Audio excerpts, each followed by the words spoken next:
Aujourd'hui, on va lire un article de la revue communiste Contretemps, qui est une très bonne revue que je vous conseille, qui est une revue internet très intéressante. Et l'article s'appelle « La violence de l'exigence de victime parfaite ». Ça renvoie évidemment au conflit israélo-palestinien actuel, notamment au fait que parfois il y a des actes qui sont répréhensibles par les Palestiniens. Et en fait, on va appuyer dessus et dire « Ah, regardez, ils sont pas parfaits, ça veut dire qu'ils méritent ». Et en fait, l'exigence de victime parfaite, c'est ça, quoi. C'est de dire « Ah ouais, mais en fait, les Vietnamiens, les Algériens, les Palestiniens, dans leur guerre de libération, comme ils sont pas parfaits, faut les condamner, quoi. » Donc, cet article, il a été écrit par Noura Erakat. Et donc, je vais vous le lire et on va le commenter un peu.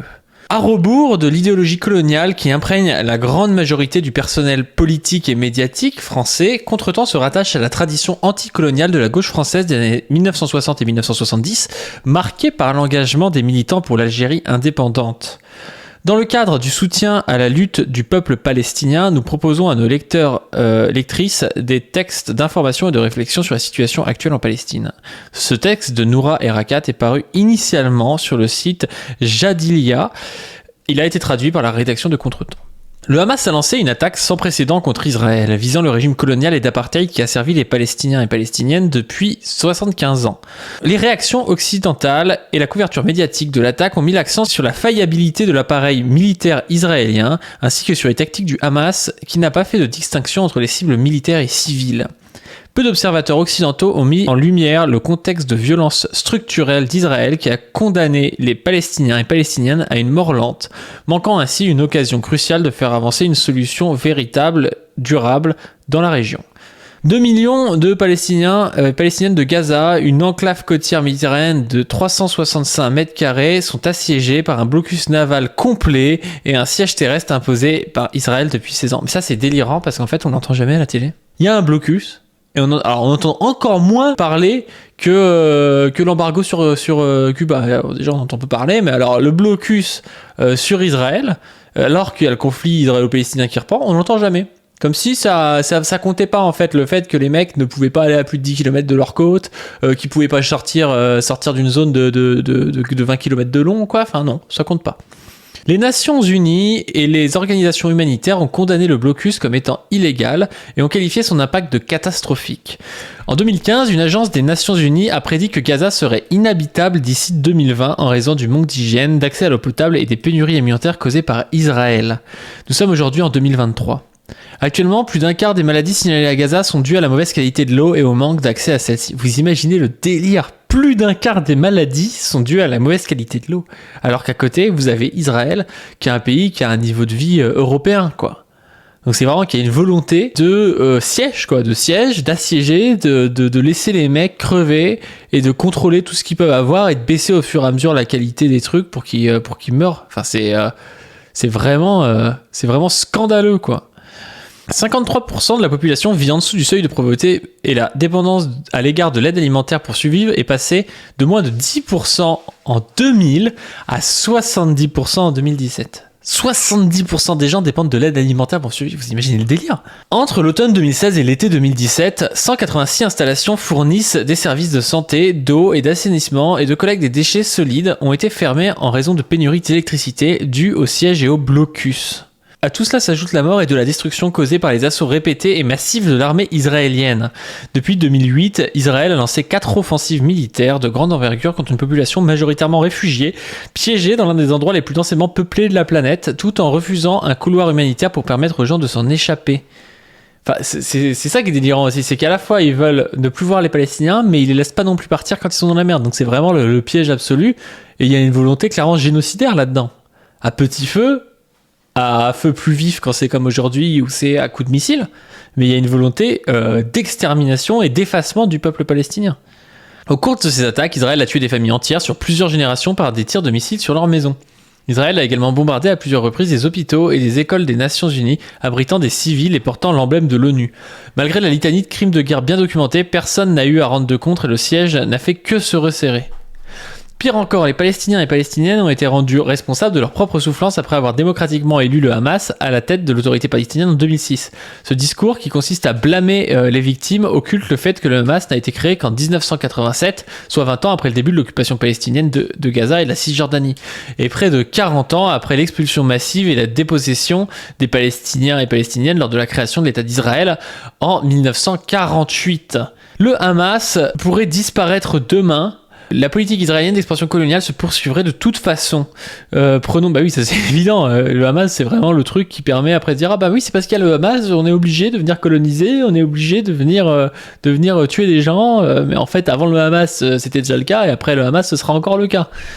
Prenons l'exemple de la Cisjordanie où l'autorité palestinienne dirigée par Mahmoud Abbas, le dirigeant palestinien le plus docile à ce jour, opère sous le contrôle de l'armée d'occupation israélienne. Mahmoud Abbas s'est engagé dans une coordination sécuritaire avec Israël pour protéger les colons hors la loi qui volent les terres palestiniennes. Il a été complice du siège israélien qui asphyxie les Palestiniens de Gaza. En échange de sa collaboration, Israël a poursuivi sans relâche son entreprise de colonisation et a déclaré son intention d'annexer la vallée du Jourdain et a transféré la surveillance de la Cisjordanie d'une gouvernance militaire à une gouvernance civile, ce qui témoigne de la permanence de l'occupation. Le fait de considérer les Palestiniens et Palestiniennes comme des victimes parfaites revient à absoudre la domination coloniale d'Israël et à s'en rendre complice. Et oui, mais ça c'est vraiment le truc que je vois sur le net en ce moment. C'est des gens qui disent ah oui mais attends, mais ils ont tué, ils ont élu le Hamas, ah ouais on veut rien faire pour eux. C'est ça, c'est les victimes imparfaites, et comme c'est des victimes imparfaites, faudrait les laisser crever en fait.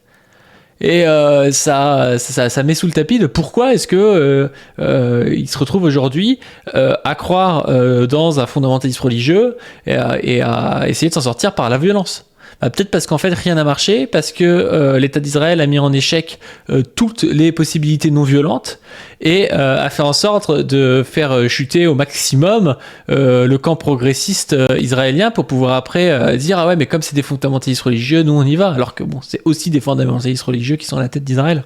À cela s'ajoute une incapacité abjecte à élever et à célébrer les milliers de Palestiniens qui ont tenté de résister à la domination cruelle d'Israël par le biais de protestations non violentes. Il s'agit notamment de 40 000 Palestiniens et Palestiniennes qui chaque semaine ont participé à la Grande Marche du Retour en 2018 pour réclamer leur droit de retourner dans la patrie dont ils ont été expulsés et la fin du siège avant d'être abattus comme des oiseaux par des tireurs d'élite israéliens. Vous voyez, quand ils passent pas par la violence, en fait, ils se font tirer dessus. Et après, les gens, oui, pourquoi est-ce qu'ils passent par la violence? Ils sont méchants. Oui, il y a peut-être des raisons en fait. Elles incluent les milliers de Palestiniens et Palestiniennes et leurs alliés dans le monde qui se sont engagés dans les campagnes de boycott, de désinvestissement, de sanctions visant à isoler Israël et à neutraliser sa menace mortelle. Il s'agit également de flottilles civiles qui ont tenté de briser le blocus naval de Gaza, ainsi que de multiples recours juridiques devant les tribunaux nationaux, la Cour internationale de justice et désormais la Cour pénale internationale. Ces efforts n'ont pas seulement été marginalisés par les gouvernements occidentaux, ils ont été diabolisés et dénigrés.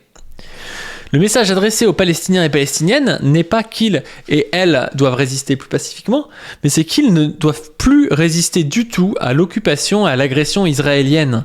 Pendant ce temps, Israël a tué près de 215 Palestiniens rien que cette année, sans compter les récents morts à Gaza. Oui, maintenant ça se compte, c'est plutôt 10 000 que 200 quoi. Alors que le gouvernement israélien le plus à droite de l'histoire a supervisé 3 pogroms de colons contre des Palestiniens dans les villes de Huwara, Turmusaya et a lancé une offensive aérienne et terrestre contre le camp de réfugiés de Jénine, les médias occidentaux sont restés plus préoccupés par la crise judiciaire d'Israël. Alors que les organisations de défense des droits de l'homme s'accordent de plus en plus à dire qu'Israël est un régime d'apartheid, le président Biden a encouragé et célébré la normalisation d'Israël avec les régimes arabes ignorant les souffrances des Palestiniens et Palestiniennes, le racisme manifeste de l'extrémisme dangereux du gouvernement israélien. La diplomatie internationale associée à des reportages biaisés n'a fait que perpétuer la politique ratée d'Israël visant à enfermer les Palestiniens dans des prisons à ciel ouvert dans l'espoir qu'ils se rendent, ou du moins qu'ils deviennent un problème gérable. Ouais, non mais c'est vraiment... Quand il parlait de mort à petit feu, c'est vraiment ça, hein.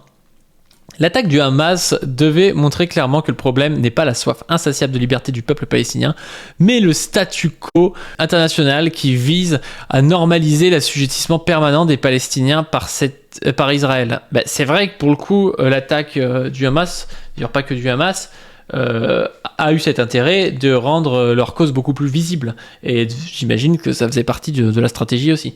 Cette crise et la guerre qui s'annoncent doivent être comprises comme étant davantage qu'une simple prise d'otage d'une ampleur considérable.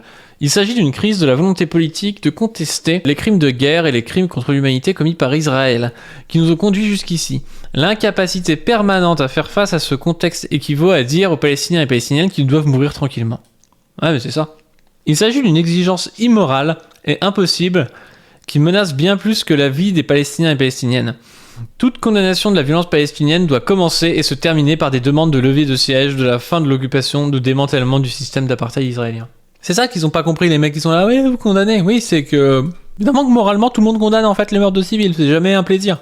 Mais politiquement, ce qu'il faut faire pour arrêter ça, c'est lever le siège, c'est la fin de l'occupation et c'est le démantèlement du système d'apartheid israélien. Bah, qui dit système à 2 États, moi je pense plutôt système à 1 État, laïque, où il y a comme avant une cohabitation en fait entre des juifs et des musulmans. Mais voilà, tant qu'il y aura une espèce de siège autour d'un endroit où on bombarde les mecs et quand ils défilent dans la rue, on leur tire dessus au sniper, ça peut pas bien se passer en fait. Noura Erakat est avocate spécialiste dans les droits de l'homme et professeure adjoint au département d'études africaines de l'université Rutgers aux États-Unis. Ses recherches portent sur le droit humanitaire, le droit des réfugiés, le droit de la sécurité nationale et la théorie critique de la race. Elle est autrice de Justice for Some, Law as Politics in the Question of Palestine, et co-éditrice de notre livre, donc un autre livre sur la Palestine, une anthologie liée aux candidatures palestiniennes de 2011 et 2012 au statut d'État à l'ONU. Elle est également cofondatrice de la revue Jadiliya et membre du comité éditorial de Journal of Palestine Studies.